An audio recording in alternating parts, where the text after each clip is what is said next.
stuff that he think I don't know about, or he think he got one up on me. I don't know. He think he got a mole somewhere.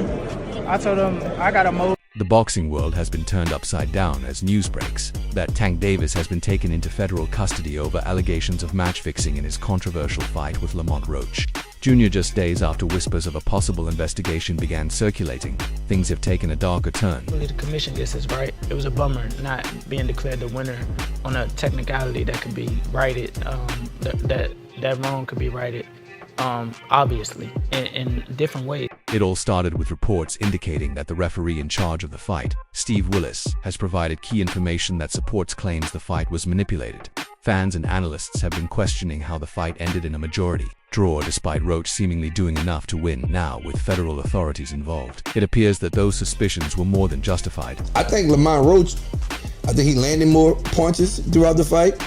I think Tank was used to, figuring it out, having that slow start, figuring it out around the third, fourth round. And I think from the moment the final bell rang, controversy surrounded the result. Roach had outworked Davis in several rounds, and many believed he deserved the victory outright. But then came the ninth round, the moment that set off alarms. Davis took a knee in the middle of the action, something completely unexpected, and referee Willis appeared to start the count. However, midway through, Willis changed his mind, waved it off, and ruled that it was not a knockdown. That one decision changed the entire outcome of the fight. Had Willis counted it as a knockdown, Roach would have won the round 10-8, which could have been enough to secure a win on the scorecards. But with the call going in Davis's favor, the fight ended in a draw, leaving Roach stunned and fans confused. What's your thoughts when you first heard it? That they wasn't going to overturn it? Yeah. I mean, I expected that. I don't really see them doing that. Tank is too big of an attraction. New York, I felt like Davis's explanation for taking a knee was bizarre, to say the least. He claimed that his hair had been freshly done with too much grease, and when he started sweating, it dripped into his eyes and burned, forcing him to kneel. The excuse was widely mocked by fans, who called it one of the most ridiculous things they'd ever heard from a fighter. Critics pointed out that fighters get sweat and blood in their eyes all the time, and none of them just decide to kneel in the middle of a fight. Roach himself was livid after the fight, saying if you take a knee, that's a knockdown, that's just the rules. The ref started counting, so why did he stop? They stole this from me. His team wasted no time filing an official complaint with the New York State Athletic Commission, demanding a full review of the fight and how it was officiated. But the controversy didn't stop there. He take a knee. You need to lose like 10-8 that round at least, no? And plus the corner go up and put a towel in the face. That's a disqualification for sure. I'm talking about the rules. What made things even worse was a chilling comment Davis made to Roach the night of the fight, where he reportedly told him, "They ain't going to give it to you."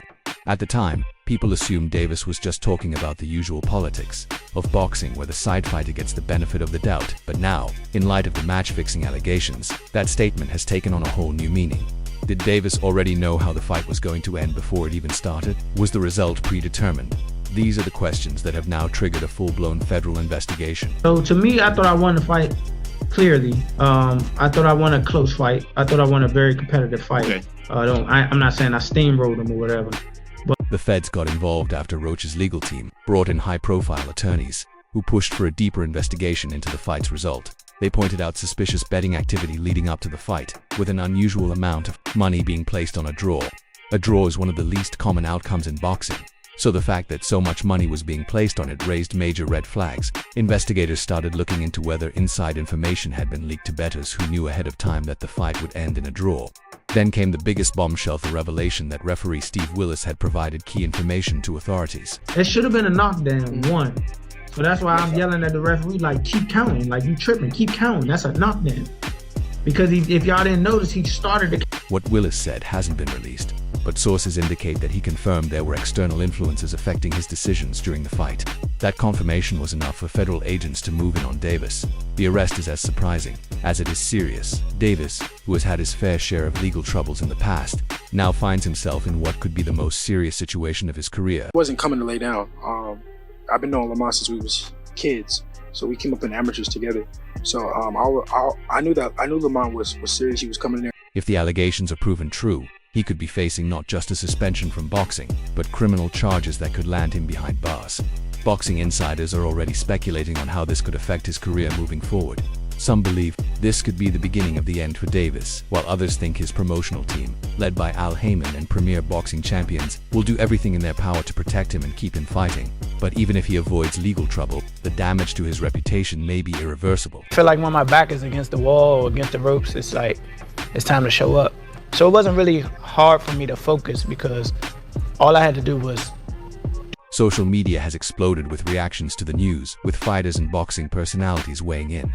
Devin Haney, one of Davis's biggest rivals, wasted no time mocking him, posting "Damn first he fakes injuries to duck fights. Now he's fixing fights. Ain't no way you're still rocking with this dude." Oscar De La Hoya, who has been a longtime critic of Davis, tweeted, "I've been saying it for years. Tank is protected. The truth always comes out." Even Teddy Atlas, the veteran boxing analyst known for his no-nonsense takes, called the situation a disgrace to the sport. I'm still rooting with him. I saw the negativity and people, critics talking, but I think he's one hell of a fighter, and I think he's still the top dog. To make matters worse, Davis's name has now been removed from several boxing rankings. Ring Magazine officially dropped him from their pound-for-pound list, replacing him with David Benavidez. The backlash is already affecting his career in real time, and if the investigation leads to further evidence, things could get even worse. There's already talk that the New York State Athletic Commission may revisit and void the fight result entirely, which would mean Roach could be declared the rightful winner. If that happens, Davis would not only lose his standing as one of the top fighters in the sport, but could also see his championship belts taken away. They reverse the result of your fight. Yeah. Should they reverse the result of that fight as well? It just depends. Like if that changes the whole fight, if that gives Roach the victory, give him the victory. That's how you keep the integrity of the sport, right? That's why they suspended me, right? To keep the integrity of the sport. So. As Davis sits in remand awaiting his next legal hearing, the question now is whether he will fight his way out of this, or if this will be the moment that ends his career. If the feds have enough evidence to charge him with match fixing, he could be looking at not just a ban from boxing but actual jail time. Some are already comparing this to past boxing scandals, drawing parallels to how Floyd Mayweather was accused of controlling judges and referees throughout his career. But while Mayweather was never caught in anything this serious, Davis may not be so lucky. If the allegations hold up, he could go down as the biggest scandal in modern boxing history. He caught me with a good shot, but it was times that I sat in there with him and I'm like, damn, this guy like super slow. Well, not super slow, but he's slow, and I could have took advantage of. I think I was boxing too much in the beginning, and when I feel like Davis is in deeper water than anyone expected, and now the boxing world is split on whether he can bounce back or if his career is permanently damaged. Rolando Romero, one of Davis's past opponents, seems to believe Tank can turn things around in a rematch, but his words don't come without controversy. Speaking to The Ring, Romero said, "Davis has the ability to make adjustments and secure a win in the rematch," adding that Roach's performance was so surprising that even Roach himself might not have expected it. That statement alone raised eyebrows, with Romero implying that Roach got lucky, because if there's one thing the boxing world agrees on, it's that Roach was the better man that night. It wasn't luck. It wasn't a fluke. Tank, you lost that fight. I mean, the only reason they gave you the fight was because you would make more money as a champion, but there's no way it's a draw, and they didn't call the knockdown. If they called a knockdown, Roach outboxed Davis and would have won if not for the questionable officiating, but now, with Davis under federal investigation for match fixing, Romero's comments take on even deeper meaning.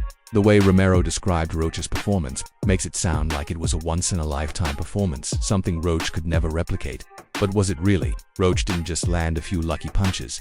He controlled large portions of the fight, made Davis uncomfortable, and exposed weaknesses that no one had truly tested before. Romero trying to downplay that could be his way of protecting his own loss to Davis. After all, if Roach, a fighter who has never been seen as elite, was able to give Davis all these problems, what does that say about Romero, who got knocked out by Davis in the 6th round of their fight in 2022? That people want to discredit Tank, and he's still a pound-for-pound fighter. Yeah. What do you think about that fight that happened? You thought it was just an off night, or? Everybody has an off night. Everybody has an off night. Shit, I had a off night with Cruz. Even more controversial was how Romero addressed the knee incident. None of the punches hit him, he said, speaking about Davis's bizarre decision to kneel mid-fight. That's a damning statement, considering that Davis had claimed he went down because sweat dripped into his eyes. If Romero, a fellow boxer, openly says that none of the punches landed, then why did Davis go down at all? That question still has no real answer. And more importantly, why did the referee begin the count and then suddenly stop?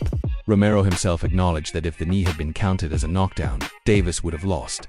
That alone proves how crucial that single moment was in determining the outcome of the fight.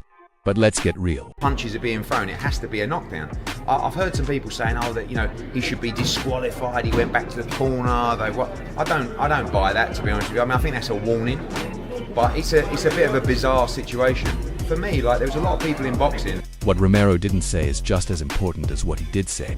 He avoided talking about the fact that Davis's name has been brought up in a federal investigation over fight-fixing allegations. He didn't mention how Davis allegedly told Roach before the fight, "They ain't going to give it to you." He ignored the growing speculation that the unusual betting patterns on a draw were more than just coincidence. Instead, he focused on the idea that Davis just had a tough night and would make adjustments. But how can Davis focus on a rematch when he might be facing criminal charges? That's the real question. Hey, can you see who it is? Yeah. Who is the dude? Who is the dude? That right there is... Ryan Garcia, another past opponent of Davis, also chimed in on the rematch discussion. Speaking to Ease News, Garcia said he believes Davis will win the second fight, adding that Tank just underestimated Roach and expected him to fold. But that raises another controversial point. Why did Davis expect Roach to fold? Most likely because he knew something the rest of us didn't. If Davis believed going into the fight that the decision was already going to favor him, then of course he wouldn't have fought with the same urgency. He wouldn't have trained the same way. And that's exactly what we saw in the ring. Davis fought Roach like he had nothing to worry about. He didn't take Roach seriously, and when Roach kept coming at him, Davis looked confused, almost lost. It was one of the worst performances of his career, and Garcia saying he was simply caught off guard doesn't fully explain it. You think it was a draw? No. You thought Lamont won. Who thought won? Lamont. You thought Lamont won? By how many rounds? I don't know. You still want to take Davis fight? What makes this even messier is the fact that Roach and Davis had a $250,000 bet before the fight. Davis bet that he would knock Roach out, but when the fight ended in a draw, it was unclear whether Davis ever paid up. If he hasn't, then that adds another layer to the controversy. Davis was willing to gamble 6 figures on a result that didn't happen. Despite allegedly having inside knowledge of how the fight would go, that alone raises massive red flags. And if Davis really thought he was going to get the knockout, why did he fight with such little urgency? Why did he take a knee? None of it makes sense unless you start looking at the bigger picture.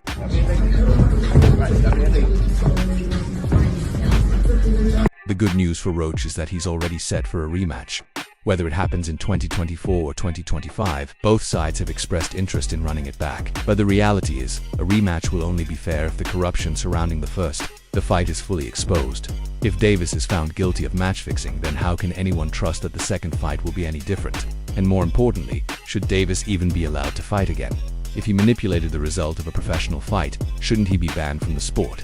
The worst part about all of this is that it's damaging boxing as a whole. The sport has already been struggling with bad judging, shady business deals, and fights that take years to happen. We will never see that fight happen again. It just will not happen. Gervonta Tank Davis doesn't like hard fights. It's that simple. We've seen it over and over. He fought a Ryan Garcia drained. He fought a very inexperienced Rolly Romero. He will not. If one of the biggest names in the sport, Gervonta Davis, is involved in a match-fixing scandal, that's another massive blow to boxing's credibility. It would be even worse than the controversy surrounding Floyd Mayweather's hand-picked opponents or Canelo Alvarez's questionable score. This is outright corruption, and if Davis is guilty, it means boxing has a major problem that goes beyond just one fighter. Meanwhile, Davis is still trying to control the damage. Despite being in remand, his team is working overtime to shift the narrative. They want people to believe this is just another case of Davis being unfairly targeted. But let's be honest, Davis has been involved in too many controversies for this to just be bad luck. From his past legal troubles to his run-ins with the law to now being under federal investigation, this is starting to look like a pattern, and boxing fans are growing tired of it. Right now, Davis is fighting 2 battles. One in the courtroom and one in the public eye. I must say, do it enough. Can you describe what the feeling was like in the ring? And was it to get the towel out, to get the burn out of your eyes, or what was going on? And I didn't want to get caught. I didn't want to get caught while my eyes was burning, and you know, like, you can get knocked out like that. So I'd rather take the. He's losing both. Even if he gets out and the rematch happens, his reputation is permanently stained. No matter what happens, there will always be an asterisk next to his name. And if he somehow manages to win the rematch, Critics will just say it was another fix. Lamont Roach Jr. may have been robbed the first time, but he's won something even bigger, the public's respect. If there's one fighter who has come out of this situation looking better than ever, it's Roach. He was the underdog, the guy who wasn't supposed to win, but he exposed one of boxing's biggest stars. And now, no matter what happens in the rematch, people will remember that night when he made Gervonta Davis look beatable. You know it's time. Can't wait. You know it's time. Can't wait. Can't wait. You know it's time. Can't wait. You ready? The rematch is nearly locked in, and this time the stakes are even higher. After their controversial first fight, which ended in a majority draw, Roach Jr.'s promoter, Gary Jonas, has made it clear that negotiations are almost finalized, while he didn't reveal all the details. Jonas stated that the rematch is very close to being a done deal. In his words, "In my mind, it's a done deal, but there are formalities." That statement alone is enough to set the boxing world on fire. Fans are now waiting for an official announcement, but it seems inevitable the rematch is happening. Nah, to be honest, I really made it competitive, for real, to be honest. But for sure, Lamar's a great fighter. He got the skills, like I said. Jonas also brought up a key factor that could change the outcome this time around: Davis's mindset. "You've got Gervonta, who's probably going to be angry, probably more focused," he said. That's a major shift from where Davis was mentally before the first fight. He had been talking about retirement, acting like he had nothing to prove, and barely promoting the fight. This time, with his undefeated record technically still intact, but his aura of invincibility shattered, Davis has no choice but to come in fully focused. Anything less, and Roach Jr. could do what he nearly did the first time: walk away with the WBA lightweight title. We literally saw the mental breakdown of Tank. Like, again, if you got that elite level Y, you know what you saw. He was intimidated by Roach, and it was like baffling to see. Why was he moving? Because to me, he was intimidated by Roach. To me, of course, it wouldn't be a Gervonta Davis fight without controversy. The first bout between these two wasn't just close. It was filled with questionable decisions, with the biggest one coming in the 9th round. That's when Davis took a knee out of nowhere, leading referee Steve Willis to start counting as if it were a knockdown. But after some pleading from Davis, Willis stopped mid-count and allowed the fight to continue. Had he finished counting, Roach Jr. would have won by unanimous decision and become the new champion. Instead, the fight went the distance and ended in a drawn outcome that left Roach Jr. and his team furious. Thing about Tank, you can't count on Tank to get tired, because his conditioning is out of this fucking world. He can fight 20, 30 rounds if he wants to. 12 rounds ain't shit. Tank can go. So, yeah, Lamont, he didn't do enough early. Roach's team wasted no time filing an appeal with the New York State Athletic Commission, arguing that the knee should have been ruled a knockdown. The commission acknowledged that Willis had made a mistake, but ultimately refused to overturn the decision. That only made things worse, as it confirmed what many already suspected: the system is rigged in favor of fighters like Davis. Roach Jr. took to social media to make it clear that he wasn't backing down, responding to rumors that he was suing over the result. He wrote, "Look, man, I'm going to tell you all straight up, I ain't suing nobody, STFU. My team submitted an appeal on my behalf. What does it look like not having a team that doesn't pull the trigger on something that they know was wrong?"